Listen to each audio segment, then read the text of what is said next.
everyone. Today in this video, we'll be starting off with the sixth unit of our NCC book, which is Fieldcraft and Battlecrafts.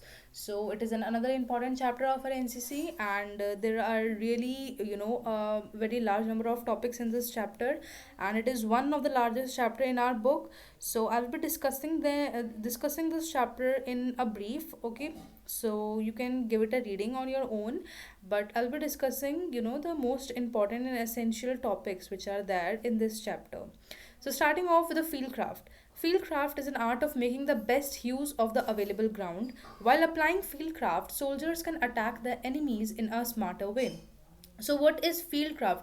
So as the name suggests, that whatever the field which you are given, you have to make the best possible use of that. Okay, so when you are making the best possible use of the field or area which you are given, then you are applying the techniques and tactics of fieldcraft.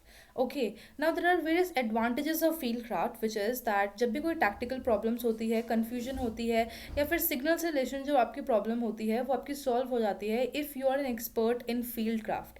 And when you apply those techniques and tactics of field craft in a real battle, then those techniques and tactics which you are applying, those will be known as battlecraft. So it solely depends on the situation in which you are applying those techniques. Now, what are the essential parts of field craft? So some of the essential parts of field craft are judging distance. You should know that how do you how will you judge the distance. Then you have covers, camouflage and concealment, indication and recognition of targets, fire and movement, and field signals. So we'll be discussing all these topics in I don't think so that one video will be suffice for this chapter. It will be coming in parts. Okay, so in part 1 I will try to cover the maximum topics. Now starting off with the judging distance. So as you know, judging distance, as the name suggests, that you have to judge distance by some methods. The very first method of which is unit of measurement method.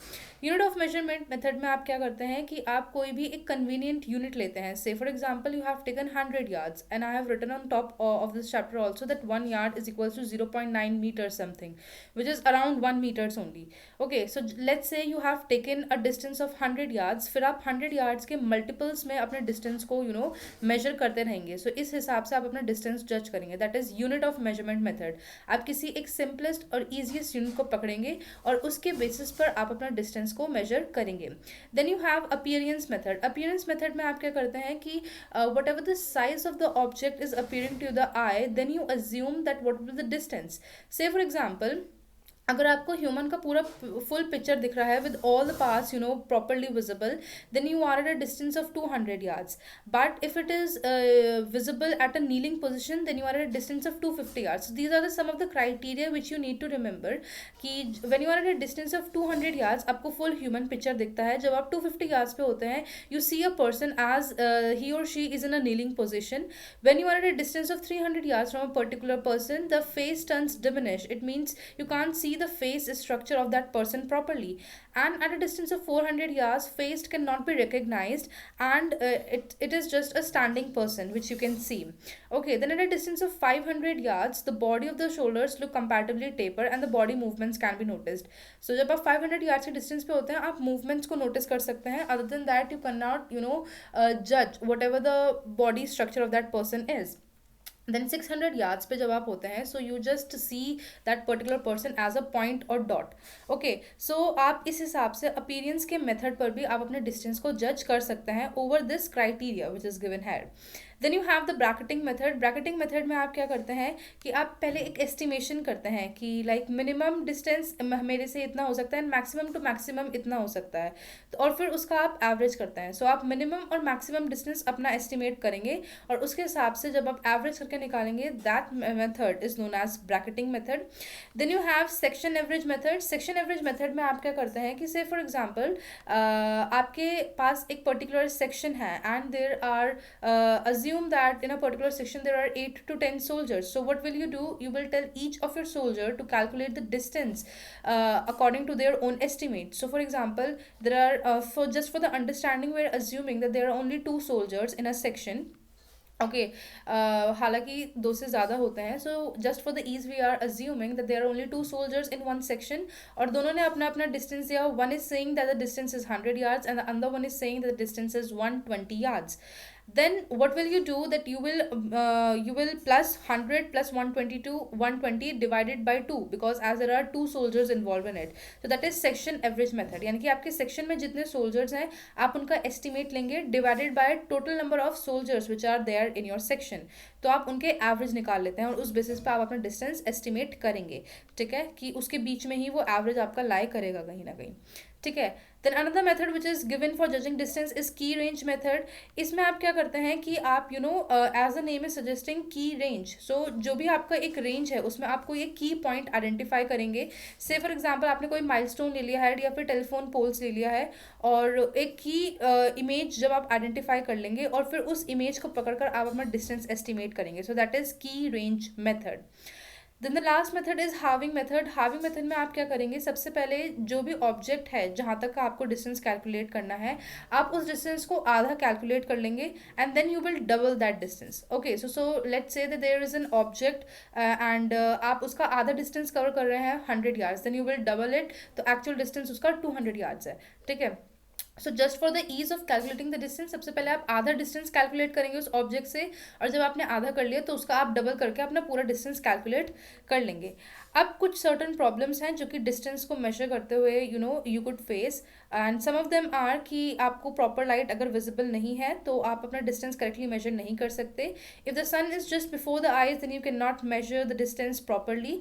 और जब आप valley होती है, तो जब आपका valley में आप जब अपना डिस्टेंस मेजर करते हैं, so there are various ups and downs and rise and fall in the earth surface. तो उस बेसिस पे भी आपका डिस्टेंस का एस्टिमेट बहुत बार गलत हो सकता है। अगर ऑब्जर्वर की पोजीशन ही गलत है तो वो डिस्टेंस अच्छे से एस्टिमेट नहीं करेंगे। और अगर आपका ऑब्जेक्ट का साइज आप अंडर एस्टिमेट कर रहे हैं या ओवर एस्टिमेट कर रहे हैं, सो उस हिसाब से भी आपका डिस्टेंस एक तरीके से गलत हो सकता है। तो आपको ये बता रखा है कि डिस्टेंस आपका कब ओवर एस्टिमेटेड होगा और कब अंडर एस्टिमेटेड होगा। ठीक है, सो एक दूसरे के अपोजिट हैं तो आप एक याद कर लेंगे, दूसरे में आप उसको ऑपोजिट लिख के काम चल सकता है आपका। ठीक है, so this was all about judging distance. Then the next topic which we have is of covers. So a cover symbolizes a place where a soldier can hide himself and attack the enemy easily without being captured. So nothing to explain, cover क्या होता है कि जिस भी तरह से soldier अपने आप को हाइड कर कर एनिमी पे अटैक करे विदाउट गेटिंग कॉट।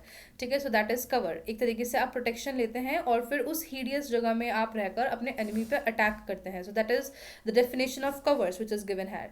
अब कवर्स आपके दो तरह के होते हैं। पहला कवर होता है कवर फ्रॉम व्यू। आप कवर फ्रॉम व्यू में आप क्या करते हैं कि बुशेस, प्लांट्स और ब्रोकन ग्राउंड्स के पीछे अपने आप को एक तरीके से वो कर लेते हैं, आप अपने आप को छुपा लेते हैं। Then you have cover from fire. आप वॉल या फिर बड़े से ट्री के पीछे जब आप छुपते हैं हाइडिंग वन सेल्फ, देन वो होता है आपका कवर फ्रॉम फायर। ठीक है, so cover from view is की दैट आप व्यू से एक अपने आप को कवर कर रहे हैं बिहाइंड समथिंग, एंड फायर में you usually take larger objects like a wall और a huge tree. Okay, now there are some proper manners which are given है टू यूज़ कवर। बहुत ही बेसिक है और आप कॉमन सेंस लगा के भी इन्हें बना सकते हैं। Although there is not a written paper in C certificate, but still just give them a read कि आपके क्या क्या प्रॉपर मैनर्स हैं कवर के, and just by giving them a simple read आपको ये सारे समझ आ जाएंगे। ठीक है, then starting off with camouflage and concealment. Camouflage एक आर्ट है कि किस तरीके से जो आपके आर्टिफिशियल आर्टिकल्स हैं, ठीक है, आप उनसे कैसे कंसीलमेंट कर सकते हैं। So camouflage is a technique to achieve concealment. So जब भी आप कैमोफ्लेज करते हैं it is a way to achieve concealment. So the ultimate objective of camouflage and hiding, blending and deceiving is of concealment. So concealment करने के लिए आप camouflage करते हैं, हाइडिंग करते हैं, ब्लेंडिंग करते हैं एंड डिसीविंग करते हैं, and these are also known as sub parts of camouflage. ठीक है, सो कंसीलमेंट क्या होता है? कंसीलमेंट होता है कि आप अपने आप को एनिमी के व्यू से छुपा रहे हैं। ठीक है, या तो किसी नेचुरल बैकग्राउंड के थ्रू या फिर किसी आर्टिफिशियल आर्टिकल के through. Okay, now the various factors which aid recognition are, आपको जब भी आप अपना कंसीलमेंट करेंगे एनिमी से, सो आपको कुछ इंपॉर्टेंट फैक्टर्स को नोटिस करना पड़ेगा अपने माइंड में कि शेप क्या है आपका, shadow, silhouette, surface, spacing, movement, position, contrast. बहुत ही बेसिक है कि जब भी आप किसी से छुप रहे होते हैं, सो आपको इन सारे फैक्टर्स का अपने दिमाग में एक बार आइडिया रखना होता है कि what is the shape, shadow and the proper distance and available space और movement which you are given there in a particular place.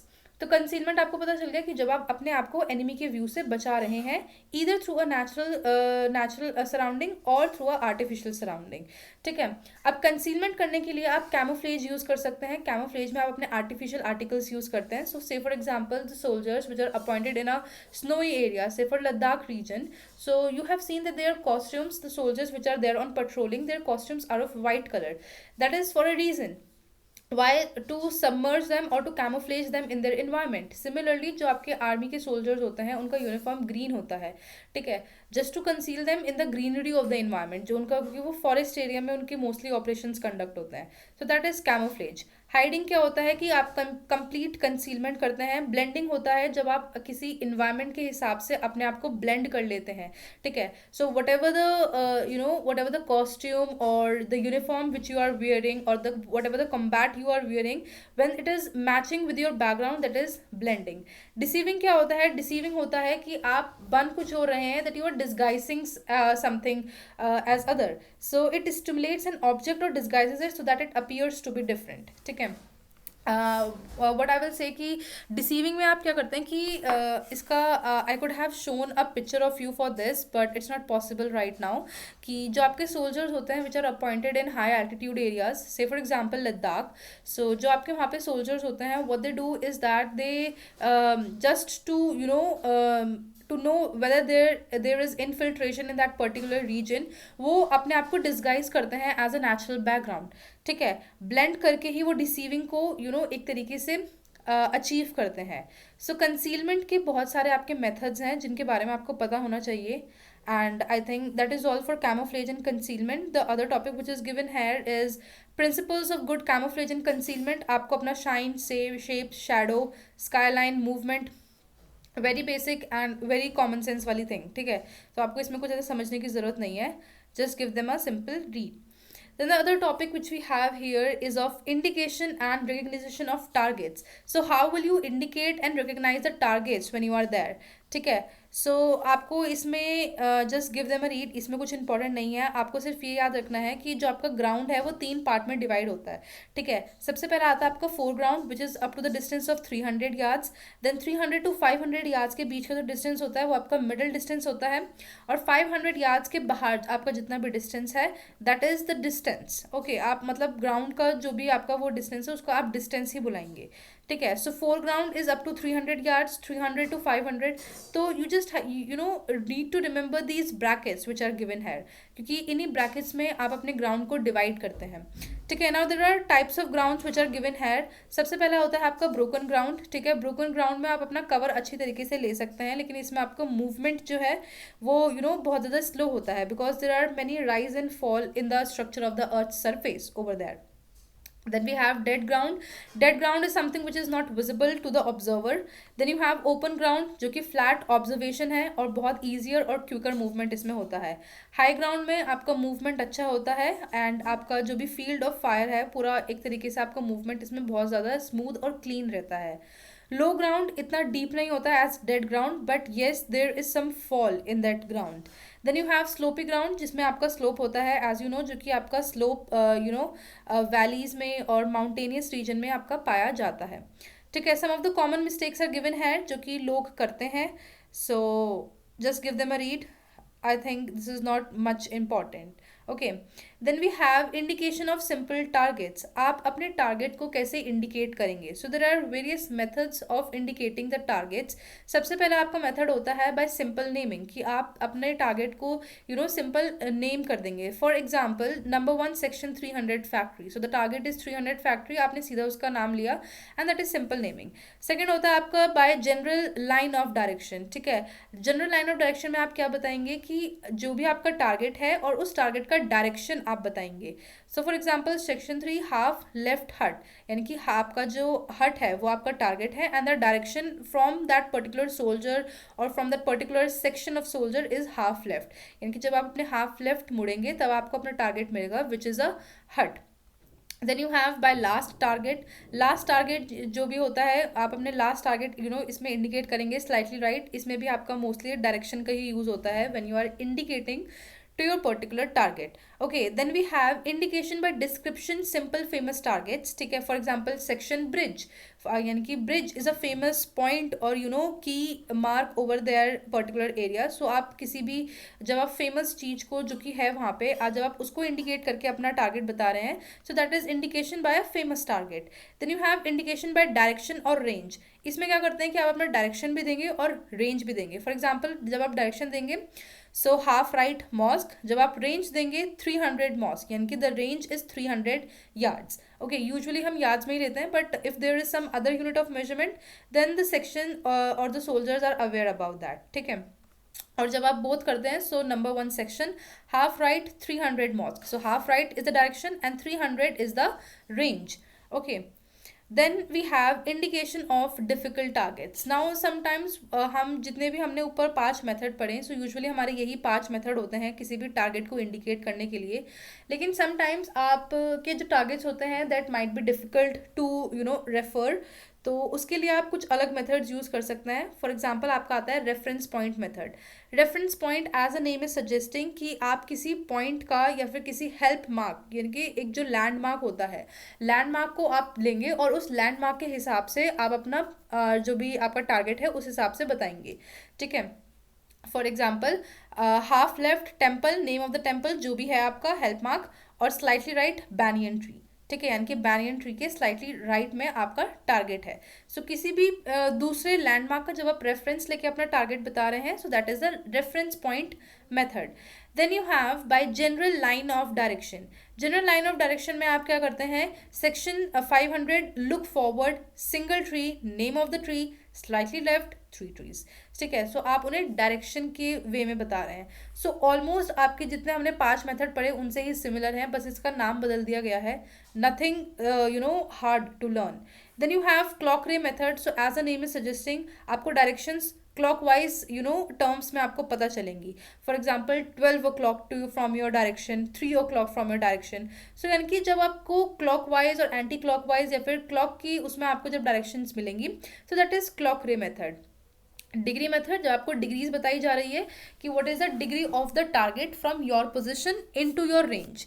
ठीक है, सो बस आपको इनके नाम याद करने हैं और नाम से ही आपको इनका मेथड और कैसे ये ऑपरेट होते हैं आपको उनका आइडिया लग जाएगा. Okay, then next we have hand angles. Hand angles में you just need to remember this image that whenever you are stretching your open palm, तो जो भी आपका एंगल बनता है by your hand that is of 19 degrees.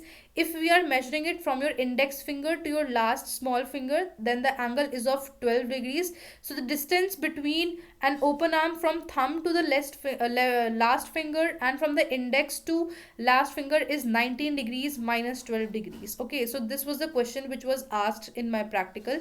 So you just need to remember this image कि जब आप अपना पूरा हाथ खुला रखते हैं, so the angle which is measured is of 19 degrees. When you are just measuring it from your index finger, तो वो 12 degrees है. जब आप when you are making a wrist, तो जब आपका wrist का एंगल बनेगा from the starting point of that thumb to the last finger, that is of 8 degrees. और जब आप सिर्फ thumb से index finger तक का measure करेंगे, that is of 3 degrees. So you just need to remember 19, 12, 8, 3 and the hand movements. So इस हिसाब से आप अपने hand angles को use कर सकते हैं. Okay, the next topic we have is of fire and movements. ठीक है, फायर एंड मूवमेंट्स को आपको इसमें सिर्फ ये याद रखना है कि फायर यूनिट क्या होता है. Fire unit as a name is suggesting कि एक स्मॉल बॉडी होता है मैन का. ठीक है, जो कि यूजुअली सेक्शन में होता है for firing purpose. Okay, then you have fire unit commander who is commanding that particular unit. Fire control जो होता है, फायर कंट्रोल आपको पता चलता है कि आपको कब उसमें फायर करना है और किस डायरेक्शन में फायर करना है ताकि मैक्सिमम इफेक्ट और मैक्सिमम आउटपुट आपका निकले. ठीक है, अब फायर ऑर्डर कि कब आपको फायरिंग करनी है. सो ऑर्डर भी आपको 3 डिफरेंट वेज में दिया जा सकता है. एक होता है आपका प्लान ऑर्डर. प्लान ऑर्डर में जो आपके कमांड्स होती हैं हायर ऑफिशियल्स की, वो आपके प्लान ऑर्डर में लिखी होती हैं. It is already planned by your higher official, so that is why it is a plan order, यानी कि सब कुछ ऑलरेडी प्लान्ड है. फायर डायरेक्शन ऑर्डर होता है that is also given by the higher officials seniors. ठीक है, जो कि आपके फायर यूनिट कमांडर को मिलता है. Then you have fire control order जो कि आपका फायर यूनिट कमांडर आपको देता है. That is fire control order. ठीक है, कि किस तरीके से अगर आपका फायरिंग हो रही है तो उसको आप कैसे कंट्रोल करेंगे, that is given by the fire unit commander. ठीक है, Now, arc of fire. This is important. Arc of fire is the area within which the fire unit will engage the enemy. ठीक है. So जो भी एक particular area है, जिस particular area में soldiers are going to fire upon their enemy और वो अपने enemies को engage करेंगे, उस particular area को हम बोलते हैं arc of fire. ठीक है. So very important term, just mark this as important. Then we have another topic of sequence of fire control order, and the mnemonic which I used here is of grid. It was already given there, but yes, okay, you can remember it through a grid. सबसे पहले आपको अपना देखना है group, that is the rifle और LMG group. सो यानी कि कौन सा ग्रुप आपका फायरिंग करेगा, जिसके पास राइफल है, जिसके पास एडवांस वेपन है, बीट LMG और some other type of weapon which they are given. फिर आप अपना रेंज देखेंगे कि कितना डिस्टेंस है आपके टारगेट का. ठीक है. फिर आप उस टारगेट को इंडिकेट करेंगे and then you will decide what type of firing you have to there, कि आप सिंगल शॉट करेंगे, बर्स्ट करेंगे, और you are going to put rounds of fire for that to destroy that particular target. So सबसे पहले आप अपना group decide करेंगे कि किस ग्रुप से आप फायर कराएंगे, अपना रेंज देखेंगे, टारगेट के जो भी आपका रेंज है, फिर आप टारगेट को इंडिकेट करेंगे and then you will decide what type of fire you are going to do on your enemy. Okay, you can remember this through a very simple mnemonic which is of grid. Then we have types of fire control order. सबसे पहले आता है आपको opportunity fire order. Opportunity fire order आपको उस time पर दिया जाता है व्हेन आपको एनिमी का पोजीशन नहीं पता है. ठीक है. And the unit commander is not also able to locate the enemy. तो आपके पास एक अपॉर्चुनिटी है कि आप किसी भी डायरेक्शन में आप फायर कर सकते हैं, या फिर what is the probable direction जिसमें आपका एनिमी हो सकता है. You have to find the opportunity कि किस तरीके से आपका एनिमी जो है वो एक तरीके से हिडन से या कंसीलमेंट से बाहर निकल कर आए. फिर एक प्रिपरेटरी फायर ऑर्डर होता है. ठीक है. जो कि प्रिपरेटरी फायर ऑर्डर एनिमी के एक्टिविटीज़ को देखकर जो बनाया जाता है, that is preparatory fire order in preparation of activities which are performed by the enemy. Then आपका ब्रीफ फायर ऑर्डर होता है. जो ब्रीफ फायर ऑर्डर क्या होता है, which is commanded when enemy either runs from left और right और attacks through any of the sides. So जब आपका एनिमी आपके लेफ्ट या फिर राइट साइड डायरेक्शन से आ रहा है तो आपका ब्रीफ फायर ऑर्डर होता है. और फुल फायर ऑर्डर जो होता है that is given in all the directions of the soldier. Opportunity fire order when the position of the enemy is not known, तो आपके पास अपॉर्चुनिटी है कि that you will fire in a most probable direction, ताकि जो आपका hidden enemy है वो बाहर निकल कर आए. Preparatory fire order is something कि जब आपको पता है कि एनिमी अब ये कर रहा है तो उसका एक तरीके से हम बोल सकते हैं कि रिएक्टिव एक्शन जो हम देंगे that is preparatory fire order, उनके रिएक्शन में जो हम अपना फायर करेंगे. Then you have brief fire order जो आपको दिया जाता है जब आपका एनिमी लेफ्ट होता है या राइट होता है और either side of your body. Then आपको फुल फायर ऑर्डर हर एक डायरेक्शन में मिलता है. ठीक है. कि आप किसी भी डायरेक्शन में फायर कर सकते हैं. Some of the precautions which are given here, give them a read, not very important. Then we have types of movement. अब जो आपके मूवमेंट हैं वो बहुत तरह के हो सकते हैं. सबसे पहला आता है आपका movement without arms. When you are not carrying any arms और एम्युनिशन विद योर सेल्फ, तो आपके क्या क्या मूवमेंट्स हो सकते हैं. You can do monkey run, leopard crawl, walk, roll, crawl through abdomen, kitten crawl और कैट वॉक. ओके. लेकिन जब आपके पास आर्म्स हैं the movements are restricted because you have to respect the arms and ammunition which you are carrying and more over carry them in a most efficient manner so that they won't be destroyed. Okay. So आप ghost walk कर सकते हैं. You can use monkey run, leopard crawl, moderate walk और the roll. Okay. Then some of the points are given है to be remembered while making movements. बहुत ही simple हैं, बहुत ही कॉमन सेंस वाले हैं कि अपने फ्रंट फ्लैंक्स देखिए, आपको क्रॉल करना है, आपका वेपन जो है वो हमेशा रेडी टू यूज़ होना चाहिए. Very basic, just give them a read, not very much important. फिर आते हैं आपके field signals.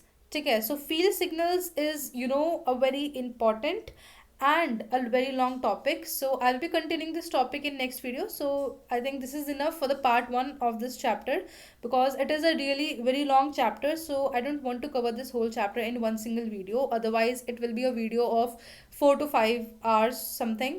So let's keep it short, and this is it for the part 1 of this video. So yes, see you in the second part, and thank you so much for watching this.